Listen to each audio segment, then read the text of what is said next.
Mhm.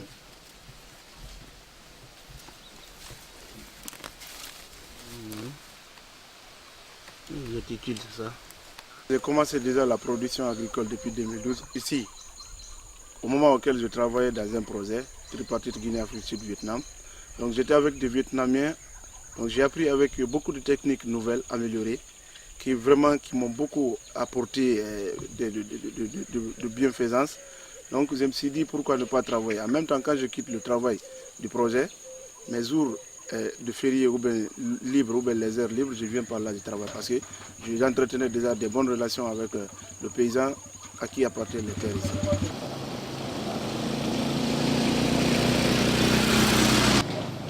J'ai fait des travaux au niveau des entreprises et des ONG pour être employé et stagiaire. Moi, j'ai vu le problème de l'emploi dans le pays, comment ça se trouve. L'idée m'est venue de créer l'entreprise. Mais encore, je suis parti vers les institutions qui forment les gens dans le cadre de l'entrepreneuriat qui est OG Innové quand j'ai fini de faire la formation. Donc, j'ai eu déjà la formation en entrepreneuriat. Au lieu que je rentre dans un autre domaine que je ne maîtrise pas, j'ai préféré travailler dans le domaine de l'agriculture. Donc je pense que ce sera un domaine porteur pour moi.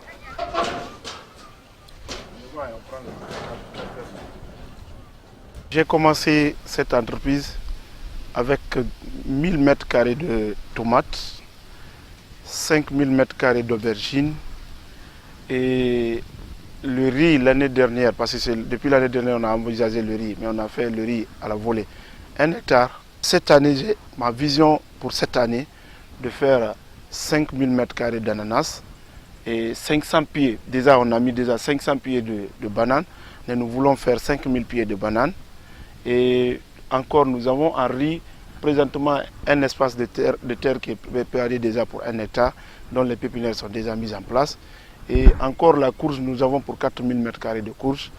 Et dans notre vision, 500 mètres carrés, 5000 mètres carrés d'air préparé spécialement pour l'élevage, dont 6 chèvres que nous avons voulu, 6 brebis et 6 moutons, 6 cabris pour qu'on puisse commencer notre élevage. J'ai la vision d'élever les poulets locaux pour valoriser ça encore, ne pas simplement se fier aux poulets qui viennent de l'extérieur.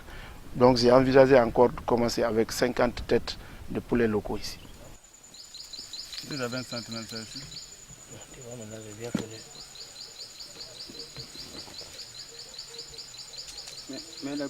Cette activité a changé dans ma vie, je vais dire beaucoup de choses. D'abord, ma mentalité a changé parce que je visais beaucoup à avoir du travail dans les grands projets ou bien dans les grandes ONG et avoir beaucoup d'argent.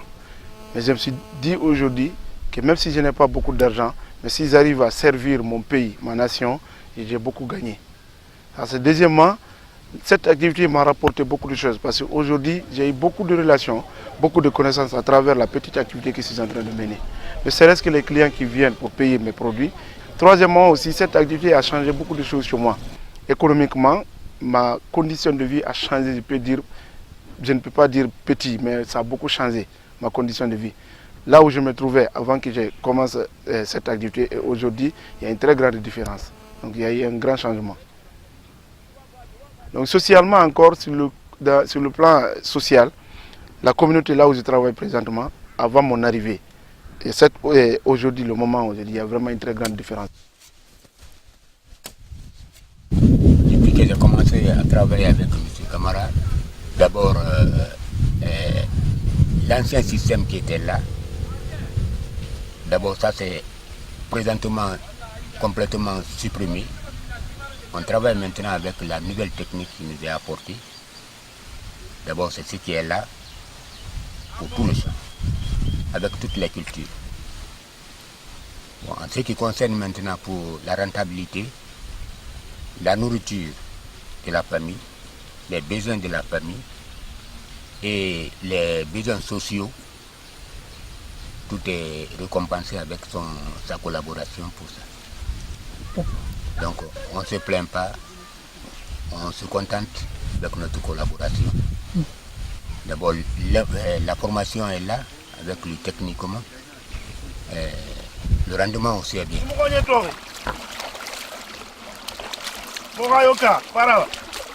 Dans le domaine de l'agriculture, j'ai appris que la production agricole, elle n'est pas facile.